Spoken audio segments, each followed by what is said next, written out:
You know, my favorite expression about beauty is this. Beauty fades, dumb is forever. I love it so much. Today's idioms and expressions, however, will celebrate just how beautiful you are. First, some very British things to say to someone if they look just gorgeous. Okay, Americans say this too, but they don't say it cool like we do. Gorgeous. Pronunciation, say with me. Gorgeous. Good. You are gorgeous.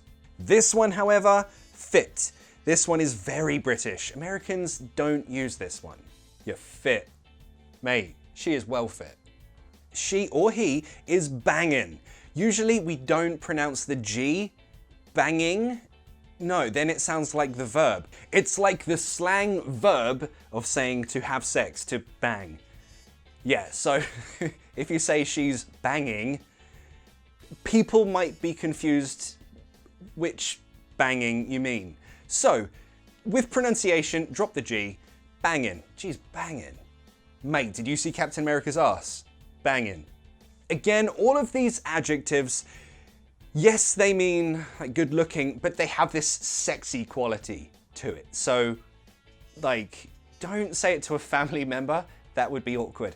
When you say this expression, something is on point, this doesn't mean sexy. It just means something is, wow, that's perfect. Like this, if you want to compliment someone on a physical thing. Wow, your hair is on point today. No one's ever said that to me though. It's just rude. But basically, to be on point means this thing, it's exactly right. It's exactly perfect. So yes, it could be something physical, but remember, it means this, it's exactly right. So it could be, if you want to say your argument is perfect. Yes, I agree, totally. You are on point. When someone is eye candy, this means literally they are candy for your eyes. So when you look at them, you have that same pleasure just from looking at them. You look at their big dumb head because the big dumb face is just so pretty. For example, Maria hired Brad for a job. Brad is rubbish at the job. But why did she hire him? Because he's good eye candy. She wants something nice to look at in the working day. Sure, he's dumb, he can't do the job properly, and he always loses us money, but he's good eye candy, so he stays. Just so you know, all of these expressions for today are genderless. You can use them for everyone. So go nuts, have fun. Now, similar to eye candy, when you are dating someone, because they are so attractive, they make you look good. This is what we call arm candy. So it has a positive effect on you because they are on your arm.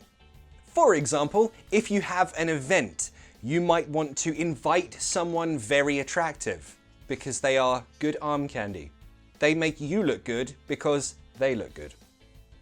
Next we have a head turner, or as a verb, to turn heads. That's this situation.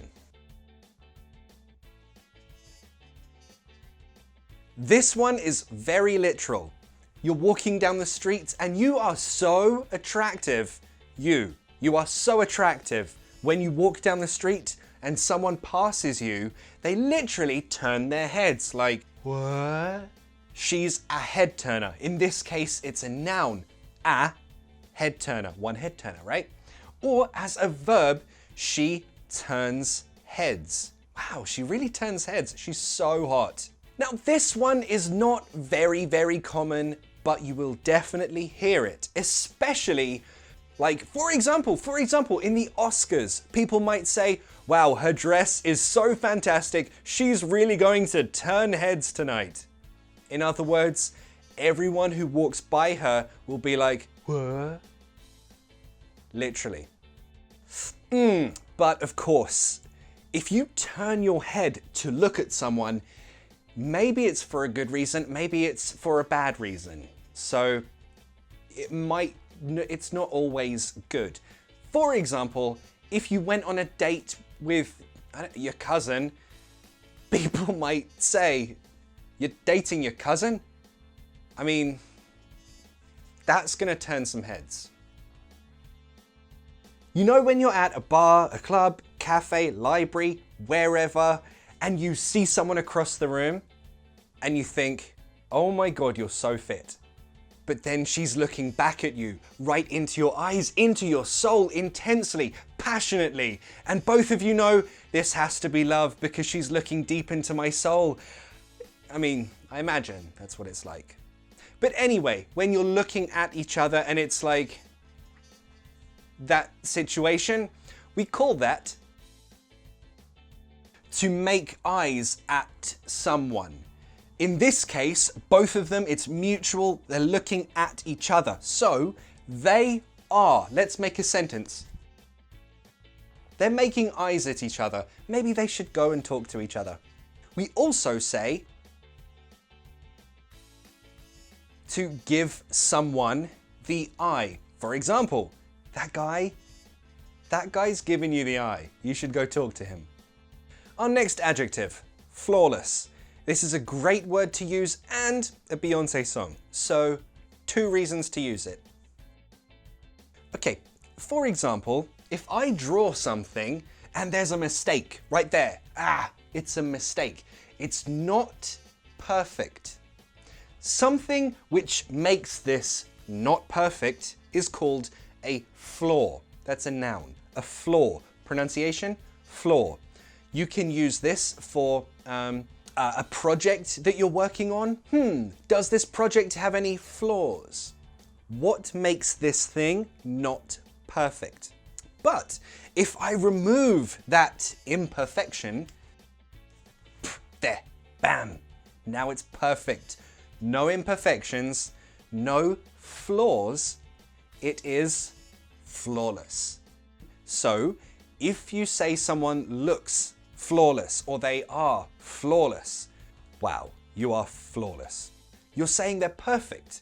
Everything about them is perfect. Nothing wrong, no imperfections. Just like you, just like your face. Now, these next 2 expressions describe when you make an effort to look good. Now, when someone puts a lot of effort into their appearance, they do their makeup, their hair, clothes, whatever, we say that that person is done up. Now, this is a really useful phrasal verb, to do something up or to do up something. It means to renovate, to make something look better, to improve the appearance of something. In this case, she did herself up. And she might just say, "Wow, look at you all done up. Gorgeous." See, again, British, it sounds better than American. Another example might be, you are going to a party. You need time to make an effort on your appearance. So you might say, "Are you ready? We have to leave." No. Give me 20 minutes. I need to do myself up. You're making an effort with your appearance. Could be your hair, makeup, face, butt, everything. How would you do up a butt? Maybe you can't do up a butt. So when you say that someone looks done up, you are acknowledging that they made an effort on their appearance. And the last 2 expressions, they kind of go together. If you want to compliment people on how well they're dressed, maybe they look fancy, like here, they're wearing a really nice suit or a really nice dress, you can say these things. To be decked out. Wow, look at you 2 all decked out. You're wearing fancy clothes. So this applies to fancy, nice clothes in general.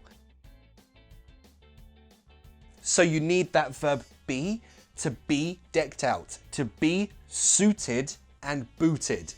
Pronunciation, very important here. Not sweeted, no. Suited. Suited and booted. See, it rhymes. Suited and booted. Which one is suited and booted? It's this guy. Why? Because literally he's wearing a suit. Maybe boots as well, but that's not important. If someone is wearing a suit and they look nice, they are suited and booted. When was the last time that you were suited and booted? For me, I can't remember the last time I was suited and booted. Yes, I can. It was at a Christmas party. I look good. I should wear suits more often. Do you think I should wear suits for these classes? Yes or no? Who do you know who looks amazing? Who looks fit? Who looks amazing when they're decked out, when they're done up, when they're suited and booted? Let me know in the comments. Make your own examples and I'll try to correct you.